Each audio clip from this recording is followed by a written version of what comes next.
Why would anyone taser a kid for doodling with chalk?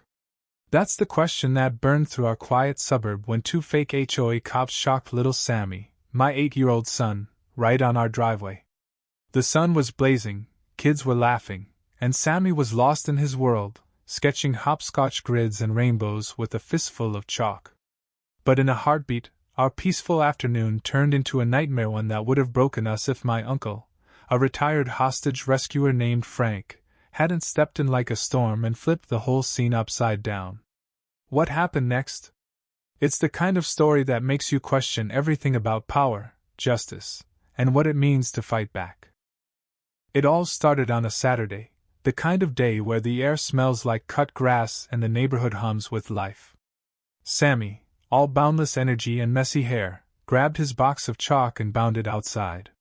His small hands clutched those colorful sticks like they were magic wands, ready to transform our boring concrete driveway into a masterpiece. He drew with the kind of focus only a kid can have, squiggles turning into stars, lines forming a hopscotch path he'd probably make me play later.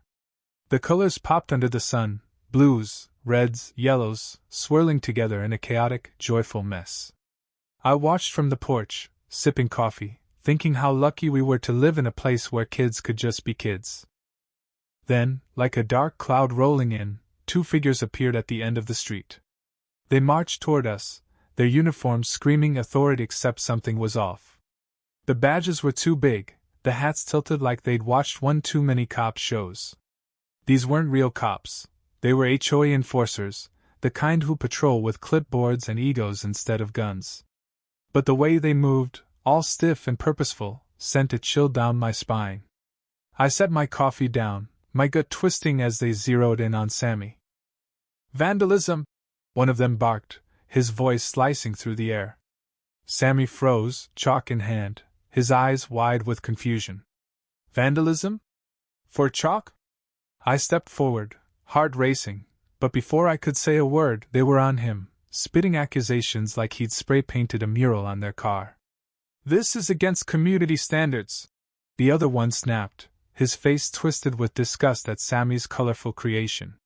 The neighbors started peeking out, curtains twitched, doors creaked open, but no one moved. We'd all dealt with these guys before, their fines, their rules, their constant power trips. But this? Targeting a kid? It was a new low. I tried to reason with them. "It's just chalk. It washes off.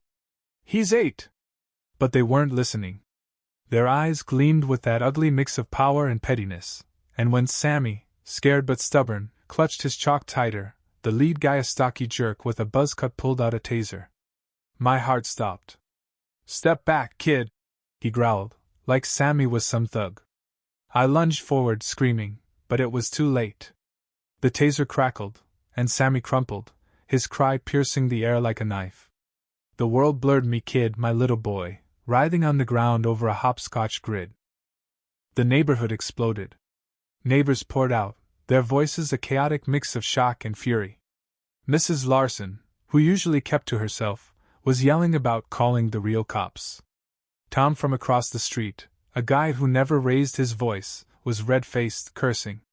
But those fake cops stood their ground, puffing out their chests, quoting some nonsense HOA rulebook like it justified tasering a child.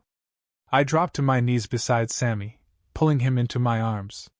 He was shaking, tears streaking his face, but thank God, he was okay. Physically, at least. The rage in me burned so hot I could barely see straight. This wasn't just about chalk anymore. This was about bullies hiding behind fake badges, terrorizing us because they could. That's when I thought of Uncle Frank. If anyone could fix this, it was him. Frank's a legend in our family, not because he brags, but because he doesn't. A retired hostage rescuer, he's saved people from situations I can't even imagine.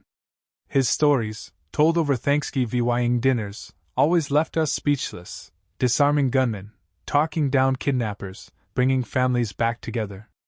I fumbled for my phone, hands trembling, and called him. "Frank," I choked out. "They tasered Sammy. HOA guys. Fake cops. Please, we need you." His voice came through, calm but sharp, like a blade being unsheathed. I'm on my way. Hold tight. The wait felt like forever, though it was probably 20 minutes. The fake cops were still there, arguing with neighbors, their confidence cracking as the crowd grew louder. Sammy clung to me, his small hands gripping my shirt. Then, like something out of a movie, Frank's truck rolled up. He stepped out, and the air shifted. Frank's not a big guy, but he carries himself like he owns the ground he walks on. No uniform, just jeans and a faded jacket, but his presence hit like a thunderclap. His eyes those piercing, seen-it-all eyes locked onto the scene, taking in every detail. Sammy's tear-streaked face, the chalk scattered on the ground, the neighbors buzzing with anger. He didn't yell or wave a fist. He just walked toward the fake cops, his stride steady, deliberate. The lead guy, the one who tasered Sammy, tried to puff up, but you could see him shrink under Frank's gaze. "Explain yourselves," Frank said, his voice low but cutting, like he was giving them one chance to save themselves. "What gives you the right to taser a child?" The buzz-cut guy stammered. "He was defacing property." "HOA rules," Frank cut him off with a scoff that carried more weight than any shout. "Defacing property? With chalk? You think that justifies assaulting a kid?" The second guy, skinnier and twitchier, tried to back him up. "We've got authority from the HOA board," he squeaked, but it sounded pathetic, like a kid caught lying. Frank stepped closer, his calm more terrifying than any rage. "Authority?" he said, his voice dripping with contempt. "Real authority protects people. It doesn't terrorize them. You're not cops. You're bullies playing dress-up, and this stops now." The crowd murmured, their fear turning to fire. Mrs. Larson nodded fiercely. Tom clenched his fists. Frank wasn't just speaking for Sammy, he was speaking for all of us. Then Frank's hand moved to his side, resting on the holster he always carried. He didn't draw it, didn't need to. That simple motion was enough.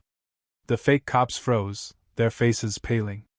They knew they were outmatched not by a gun, but by a man who'd faced real danger and come out the other side.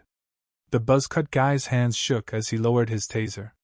"Disarm," Frank said, not loud, but with a finality that left no room for argument. They hesitated, eyes darting, but the weight of the neighborhood stares and Frank's unyielding presence crushed their resolve. One by one, they set their tasers on the ground, their fake badges suddenly looking like cheap props. The crowd erupted not in cheers, but in a low, powerful hum of relief and triumph. Sammy, still in my arms, looked up at Frank with wide, awestruck eyes.